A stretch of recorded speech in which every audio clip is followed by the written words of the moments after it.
I'm very pleased to introduce Taleah Mitchell, who came all the way from Washington State to be here today. Taleah recently went through Washington State's Integrated Basic Education and Skills Training Program, or what we call IBEST. It's at one of our state's largest community colleges.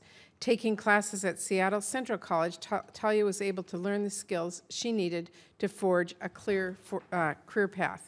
She recently earned a certification in Business Information Technology and an associate degree in Computer Science and Women and Gender Studies, and now works at a major company in Seattle. As members of the committee will hear in just a bit from her, Taleah's story underscores the important role of adult education and its potential to help so many other Americans who didn't think they needed or even had the chance to get a college degree. So Taleah, thank you for coming all the way here. I look forward to hearing your testimony today. Thank you. Good morning, Chairman Alexander and honorable committee members. Thank you for the opportunity to share information about my successful educational journey. I'm very excited and pleased to be here. I'd also like to thank Senator Murray from my home state of Washington for her steadfast support of adult basic education programs. Last but not least, I'd like to thank you also for the federal financial aid that has given me the opportunity to move from less than desirable circumstances into what has enabled me to pursue my dreams and go for more. When I was younger, I could have never imagined sitting before a congressional committee in Washington, D.C. I'm very honored and humbled to be here. My name is Taleah Mitchell. I'm one of the hundreds of thousands of students who have transformed their lives at a Washington State community or technical college. For me specifically, the turning point was a basic education for adults program called IBEST, which stands for Integrated Basic Education and Skills Training.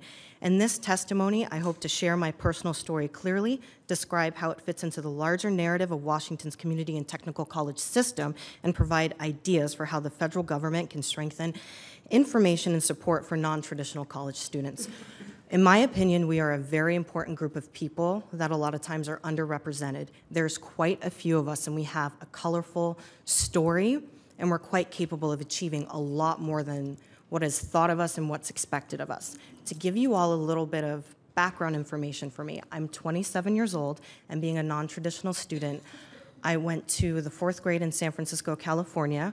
That's something that's somewhat typical for me as a Roma descendant, which is Gypsy nationality.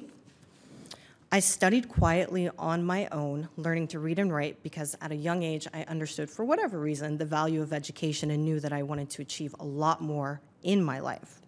At 16 in Chicago, I started studying for the GED. I passed the assessment with flying colors at the institution that I was studying at. 5 months later, I took the GED. I scored extremely high percentiles in everything except for math.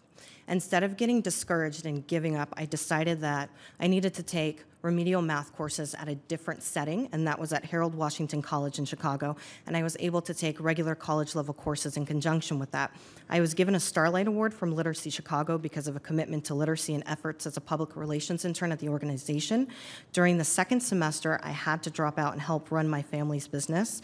A year later, I took the GED again, this time in West Virginia, and passed all the portions. Later on during that time in my life, things got really difficult for my family, and I was kind of thrown in chaos and moved around a lot, and I worked entry-level jobs that was far beneath my capabilities and barely got my family and myself anywhere. The GED got me a job, but it did not get me a career, and I was still going job to job and paycheck to paycheck.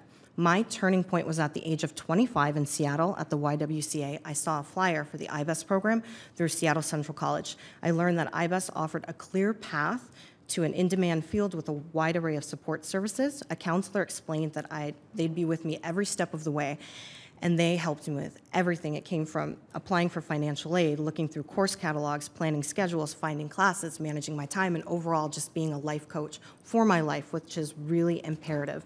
But with IBEST, the hallmark is you have 2 instructors in the same classroom. This tag team teaching approach gives a student the opportunity to have lots of time with their instructors.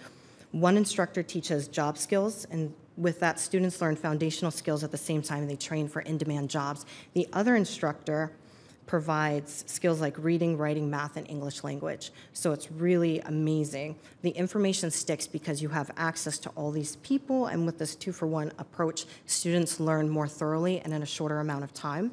I earned a certificate in Business Information Technology, And as a requirement for graduating with that certificate, I had an internship, and I served as a teaching assistant and a math tutor in IBES in the same classroom that I started with, so I got to come full circle.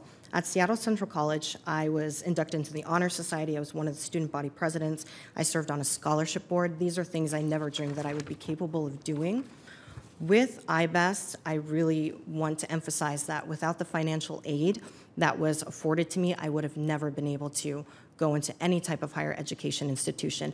The BFET program, or Basic Food and Employment Training, which is Washington State's version of the SNAP program, unemployment benefits, grants, and financial aid, including the Pell Grant, gave me the reassurance that I would be able to not only do this, but complete this.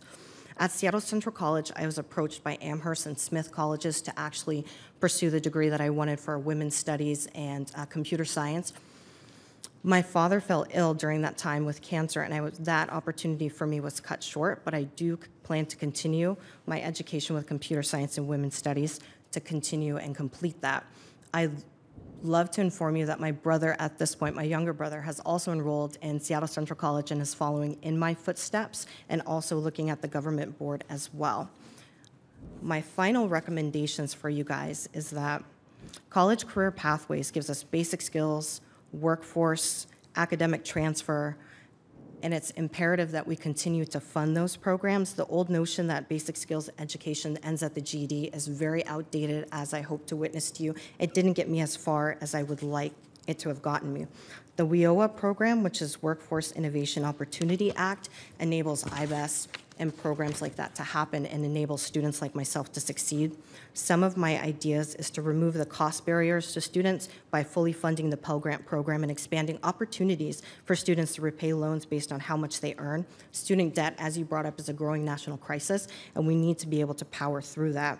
We also need a centralized education option for prospective students, so a central federal portal that contains relevant college information, whether it be a website or possibly an app, I think would be really powerful. I was really lucky to find a flyer at the YWCA. It was pretty random that I just walked in and saw that. A lot of students don't have that opportunity, and prospective students, which is something that having a portal would enable them to do. In conclusion, the future of our country depends upon higher education, and I appreciate your dedication to ensuring all Americans can step up on this path anytime in their lives. I obviously wouldn't be here without the opportunities you all helped me afford and through funding our nation's two-year colleges and the innovative programs that's created for adults like me. So thank you very much for your time.